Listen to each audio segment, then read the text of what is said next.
a esa misión 6 meses, a ayudarles a evangelizar, y entonces fueron a una boda, y dice, la boda duró 2 semanas, y casi todos los días tenían que ir a la fiesta. Y si la pobre novia, pues en lugar de estar ahí disfrutando la fiesta y todo, no, tenía que servir, tenía que estar atendiendo a los invitados. Así que qué bueno que no fuimos novias en Israel. ¿Verdad? Imagínense ustedes. Es decir, el samaritano no sabía si ese hombre venía de la fiesta, de parranda. Él no sabía qué había pasado con él, pero tuvo que verle para sentir compasión. Ese es el primer paso, que tuvo que ver. A ver, vamos a hacer este signo para que se nos quede bien grabado, que para amar a los demás y dar la vida por los demás, primero necesitamos verle. Como el niño de la historia. ¿Por qué escogió a ese perrito? Porque lo vio y vio su necesidad, que se parecía muchísimo a la propia necesidad. Número 1. Después dice aquí, iba de camino, llegó junto a él y al verle tuvo compasión. Acercándose, vendó sus heridas, echando en ellas aceite y vino. Acercándose. Miren, esta palabra de acercándose es una palabra bellísima, porque viene de 2 palabras, o sea, se compone de 2. A, que es sin, y cercándose, que viene de cerca, es decir, sin cerca, las quitó.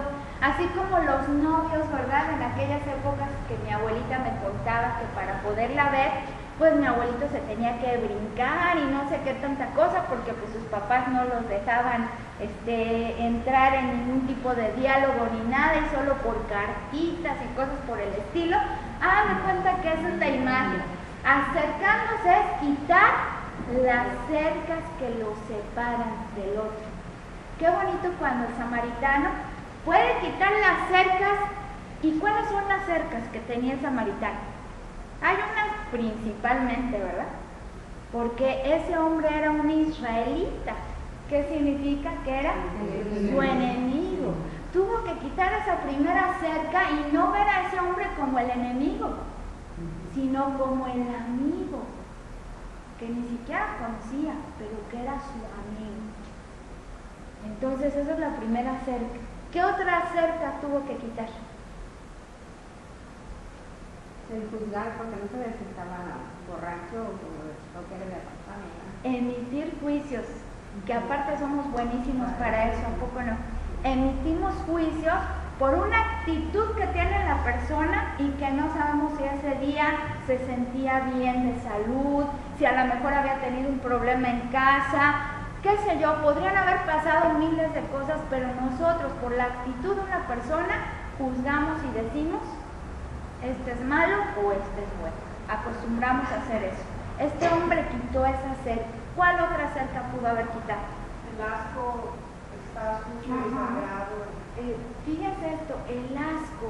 Yo recuerdo que desde niña siempre fui demasiado asquerosa.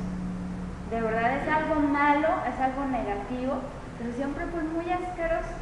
O sea, de tal manera que recuerdo que cuando viajaba con mis tíos y pues con mis primos, me invitaban a veces que a ir, que a Iztapan de la Sal, que a Acapulco de vacaciones y todo. Y en el camino, una de mis primas siempre se mareaba, siempre. Y pues cuando se mareaba tenía que bajarse del carro, ¿verdad? Y irse lejecitos. Y simplemente por lo que yo escuchaba, ni siquiera por lo que veía, ni siquiera estar cerca a ella, no, por escuchar, entonces me daba náuseas a mí. Simplemente, o sea, era así tan asqueroso. Cuando te conviertes en mamá, simplemente, no voy a hablar de un niño especial, en mamá, tienes que aprender a superar todo eso, porque si no, ¿qué pasa? O sea, quitar todas las cercas. Y las cercas, en pocas palabras, son los impedimentos para poder amar. Son los impedimentos. ¿En el matrimonio se tendrán que quitar las cercas? Sí, muchos. Empezando desde ahí, porque para los que tenemos bardas de blog, ¿verdad? Dice bardas, no solo cercas, ahí ya son bardas gigantescas, sí. Pero miren qué interesante, porque las bardas gigantescas no son del otro, sino son las mías, ¿verdad? O sea, mi super barda, lo que yo no puedo quitar para poderme dar por completo, al 100%. Este hombre se acercó, quitó todas las barreras que le impedían acercarse a su enemigo, que se convirtió en amigo, y entonces dice la palabra de Dios que cuando quitó las cercas, el hombre le curó las heridas, se las vendó y le puso vino y aceite. Qué bonito signo, porque cuando quitas esas barreras, entonces verdaderamente puedes servir al otro y le puedes sanar las heridas. ¿Cuántos matrimonios no hay que al tener un niño especial, en lugar de quitar las barreras y de sanarse las heridas y de curarse y de apapacharse y de darse fuerza, entonces hacen crecer más esas barreras hasta que termina el matrimonio separamos? Hay muchísimos matrimonios y miren, todos caemos en eso, porque cuando se nos habla ya de la situación de nuestro hijo, empezamos a ver hasta nuestro árbol genealógico, ¿verdad? Y uno empieza a pensar, es que fue por culpa de tu abuelito o por culpa de... O sea, es verdad, uno quiere zafarse de la situación, ¿no? ¿No es cierto? Y quiere decir, por mi culpa esto no pasó, más bien fue por la tuya. Y entonces uno empieza a buscar, es más, encuentra a los familiares que hasta ni sabía uno que tenía, con tal de saber de dónde vino esa situación que ahora nos provoca crisis. Y entonces en lugar de tratar de decir, ¿sabes qué, mi amor? No te preocupes, ¿por qué? Porque somos un equipo, porque estamos juntos, porque Dios nos ha dado una bendición, entonces empiezan las fricciones. Y ustedes no sé si saben esta estadística, pero yo creo que sí lo saben. Al trabajar en esto, el 80% de los matrimonios que tienen niños especiales terminan separados.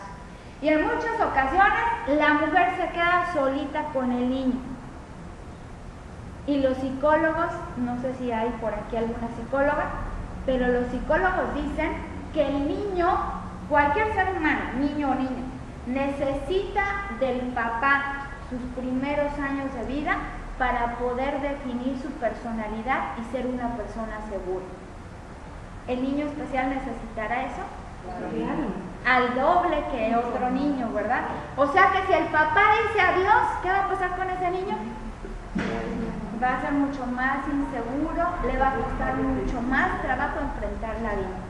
Pero también los psicólogos dicen que el amor, el cariño, la cercanía que se da con la mamá, y yo creo que nosotros lo recordaremos, es lo que también nos hace el día de mañana ser amorosos, ser comprensivos y ayudar. O sea que si el niño especial se queda sin su mamá, también va a ser muy difícil, muy duro. Por eso es necesario, en primer lugar, vamos a ir haciendo esto así, ver al prójimo para sentir compasión. Y número 2, quitar las cercas, las barreras para poder sanarle las heridas, curarlo. Número 3, dice aquí, y le montó luego sobre su propia cabalgadura. Otro signo hermoso. Miren, cuando el samaritano llegó a ver a este hombre herido, ¿en dónde suponemos que venía? En su caballo. Es decir, ¿estaba a la misma altura que el herido?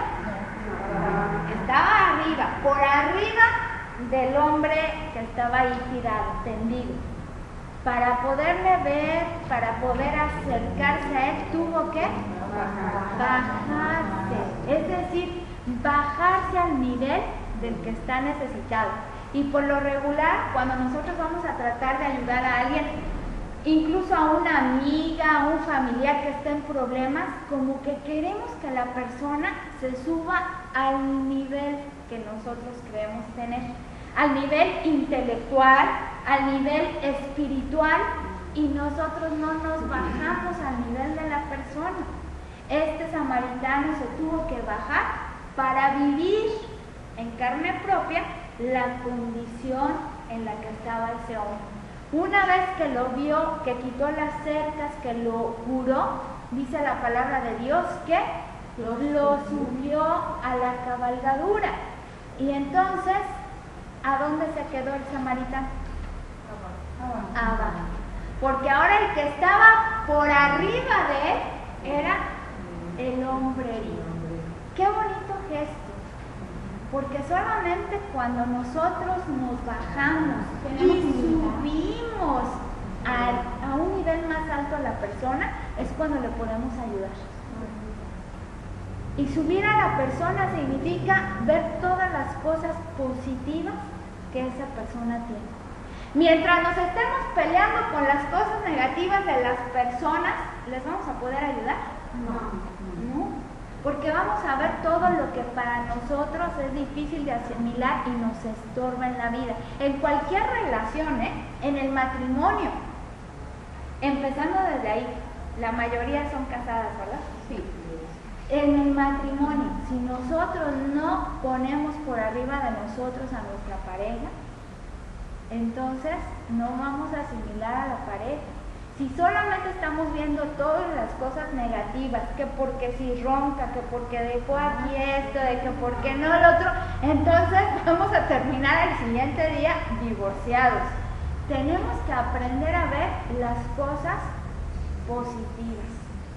Yo quiero platicarles un poquito que en mi proceso personal con Dani, pues para mí fue difícil, verdaderamente lo digo, sin vergüenza, porque Dios me permitió ir viviendo procesos, pero primero en ese proceso de negación, y yo me molestaba mucho, o sea, sin decírselo a mi hijo, pero obviamente que yo creo que él lo asimilaba de mí, porque me daba, o sea, me molestaba todos los días desde que nació, tuvo que ir a terapia, todos los días, y desde ahí empezó mi molestia. Porque yo tenía a mi otro hijo, se llevan solo 1 año, 3 meses de diferencia. Entonces tenía que ir todos los días a la terapia, con el otro niño también, porque no tenía dónde dejarlo. Y en lo que yo le hacía unos ejercicios a Dani, el otro que estaba en ese proceso ya de caminar, pues ustedes ahora se me echaba a correr. Entonces tenía que ir yo corriendo por el niño, venir acá y hacer que se sentara y casi que no se moviera. Imposible para un niño que está empezando a descubrir el mundo y que está empezando a caminar. Y seguía con los ejercicios acá con Dani, que lloraba, que no le gustaba porque tenía paralizada toda su parte izquierda del cuerpo. Y entonces el otro otra vez corriendo, después lloraba Dani y luego el otro terminaba llorando. Para mí era un suplicio ir a las terapias. Terminaba desesperada, neurasténica, ¿verdad? Con el pobre chiquillo de 1 año, 3 meses, y después yo pensaba, y todo por culpa de este bebé que tengo aquí, ¿no? Entonces empieza uno a pelear, y entonces no puedes vivir feliz cuando te estás peleando por las realidades. Cuando ves todo lo negativo, en lugar de ver las cosas positivas, que les voy a decir hoy en día, mi hijo va a cumplir 14 años en abril, y hoy en día yo les puedo decir que para mí la mayor bendición que he tenido en mi vida es ser mamá de Daniel. No quiere decir que ser mamá de Juan Pablo no ha sido para mí también una gran bendición, claro que no, amo a mis 2 hijos con todo mi corazón, pero la situación de Daniel hizo que yo descubriera infinidad de cosas que no sabía que tenía acá adentro, que no sabía que podía luchar por algo, que podía lograr lo que yo quisiera siempre que fuera encaminado y dirigido por Dios para lo mejor para mí. Y hoy en día yo les puedo decir, creo que esa situación es la que me ha hecho ser mejor persona. Por eso, cuando tú pones a la persona en la cabalgadura y tú te quedas abajo, entonces qué padre es, porque tú puedes ver a la persona en otra condición y encontrar felicidad. Dice también la palabra, después de que le